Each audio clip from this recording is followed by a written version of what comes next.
ये बात समझने वाली है कि महाराज दशरथ के पुत्र राम किसी को आदेश दे सकते हैं क्योंकि वो संपूर्ण साम्राज्य के मुखिया हैं, लेकिन उन्होंने केवट को आदेश नहीं, आग्रह किया।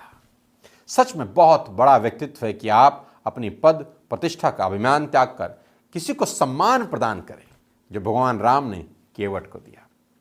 साथियों, बड़े प्रसंग हैं। दूसरा प्रसंग मैं आपको बताना चाहता हूं, जब भगवान राम ने शालीनता का परिचय दिया। सारी की सारी सेना समुद्र किनारे पहुंच गई है। अब सेना को लंका में जाना है समुद्र क्रॉस करके। अब रास्ता नहीं है कि कैसे समुद्र क्रॉस किया जाए। यहां लंकापति रावण के भाई विभीषण भगवान राम को एक आइडिया देते हैं कि समुद्र से रिक्वेस्ट करें आप कि वो रास्ता दें ताकि पूरी सेना लंका पार चली जाए। सखा कहीं तुम नीति उपाई, करें दैव जो होई सहाय। और ये बात लक्ष्मण जी को अच्छी नहीं लगती। मंत्र न है लक्ष्मण मन भावा, राम वचन सुनी अति दुख पावा। ये बात सुनकर लक्ष्मण जी को बड़ा गुस्सा आया। नाथ देव कर कवन भरोसा, सोशयु सिंधु करयु मन रोसा। लक्ष्मण जी कहते हैं, हे नाथ, देवताओं का क्या भरोसा है, निकालिए तीर कमान और पूरा का पूरा समुद्र सोख दीजिए। कादर मन कहूं एक अधारा, देव देव आलसी पुकारा।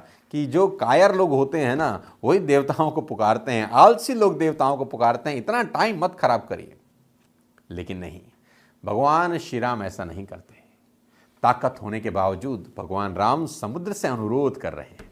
सुंदरकांड का एक प्रसंग मुझे बहुत अच्छा लगता है कि एक सर्वशक्तिमान समस्त सृष्टि के पालनहार प्रभु श्री राम को जब समुद्र पार जाना होता है तो वो विभीषण के आग्रह को मानकर समुद्र से मांग मारने के लिए उनसे अनुरोध करते हैं।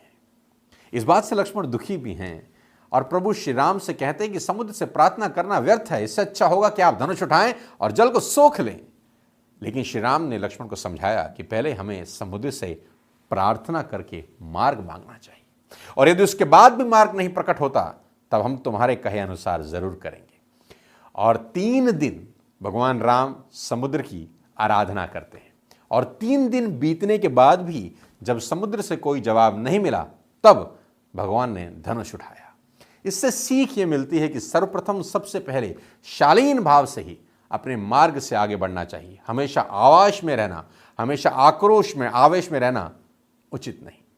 भगवान की शालीनता का सबसे बड़ा उदाहरण तो यह है कि वो रावण से भी अनुरोध कर रहे हैं। क्या बात है!